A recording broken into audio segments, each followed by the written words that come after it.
Electronic درود جو بجلی سے چلنے والا، ویسے روبوٹ ہیں وہ چلتے ہیں سیلوں سے، بجلی سے، اٹامک سے، تو یہ بریلویوں کا درود بھی بجلی والا درود ہے۔ بجلی ہوتی ہے تو درود ہوتا ہے، بجلی نہیں ہوتی تو چپ چاپ کیا کرتے ہیں، اذان دے دیتے ہیں۔ تو یہ آیت قرآن کی نبی علیہ السلام پر نازل ہوئی، اور آپ نے فرمایا اذان کے بعد درود پڑھنا ہے۔ اذا سمعتم المؤذن فقولوا مثل ما یقول، یا پھر یہ کہ اذا سمعتم النداء، جب مؤذن اذان دے، جب اذان سنو، اذان مؤذن جو کہتا ہے تم بھی وہی کہو، ثم صلوا علیہ، پھر میرے اوپر درود پڑھو۔ کہتا کیا ہے کہ جناب ہم 11ویں کرتے ہیں تو یہ تو اہدنا الصراط المستقیم صراط الذین سے ثابت ہے، اور کہا کہ اس میں من النبیین والصدیقین والشہداء والصالحین ہے۔ کیا صالحین میں صرف عبد القادر تھا رحمت اللہ علیہ، باقی کوئی نہیں تھے؟ اور پھر تو کہتا ہے کہ ہر چاند کی 11 کو جو ہے وہ عبد القادر محفل منعقد کرتا، نیرا نیرا صاف صاف گڑنتو ہے۔ یہ تو مردوں کے نام پر نظر و نیاز ہے جو تم دیتے ہو، جیسے مکہ کے مشرک اور آزر اور اس کی قوم، نوح علیہ السلام کی قوم کے بت پوجا کرنے والے اپنے بتوں کے لیے کھانے رکھتے، تم مردوں کے لیے ان کی آشیرواد حاصل کرنے کے لیے ان کے نام کی نظر و نیاز دیتے ہو۔ تمہارے بقول کہ اللہ ہماری سنتا نہیں، ان کی موڑتا نہیں، ہماری ان کے آگے تو اور ان کی اللہ کے آگے۔ اور تمہارے القادری طاہر القادری کے بقول نعوذ باللہ، اس نے کیا کہا؟ اس نے کہا کہ نعوذ باللہ، میں اس کی بات کر رہا ہوں، استغفر اللہ، وہ کہتا ہے، کہاں کہتا ہے یہ بھی بتا دوں، کیا یاد کرو گے؟ کوہاٹ میں زندہ پیر کے دربار پر عرس کے موقع پر، ضلع کوہاٹ KPK کے اندر ایک ضلع ہے، اس کے اندر ایک علاقہ ہے زندہ پیر، وہاں ایک پیر مرے ہوئے کا دربار ہے۔ اس دربار پہ سالانہ عرس کے موقع پر علامہ طاہر القادری نے کہا، کیا کہا؟ اس نے مثال دی، نعوذ باللہ نعوذ باللہ، اللہ سبحانہ و تعالی ڈیم ہے، نبی علیہ الصلوۃ والسلام بجلی گھر ہے، اور یہ ہمارے پیر یہ ٹرانسفارمر ہیں، اور یہ ہمارے خلیفہ یہ اسٹیبلائزر ہیں۔ تو کوئی ڈائریکٹ بجلی ڈیم سے بجلی لے گا؟ وہ ٹرانسفارمر سے لے گا، اور ٹرانسفارمر سے پہلے گھر میں وہ اسٹیبلائزر لگائے گا، پیچھے بجلی ٹرانسفارمر سے آئے گی، وہاں کو بجلی گھر سے آئے گی، اور وہاں کو ڈیم سے آئے گی۔ تو تم تو سیدھا سیدھا اللہ کے ساتھ غیروں کو پوجا کرنے والے اور ان کی عبادت کرنے والے ہو، جبکہ تمہاری شامت کا زور اس وقت ہوگا کہ جب عبد القادر بھی اپنا دامن جھڑک دے گا، جھٹک دے گا، اور کہے گا کہ دفع ہو جاؤ۔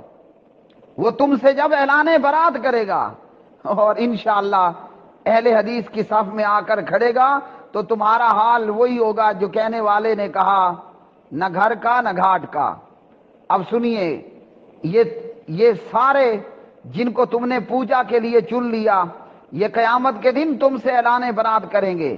استبرأ الذین اتبعوا من الذین اتبعوا ورأوا العذاب وتقطعت بهم الأسباب وقال الذين اتبعوا لو أن لنا كرة فنتبرأ منهم كما تبرؤوا منا كذلك يريهم الله أعمالهم حسرات عليهم وما هم بخارجين من النار۔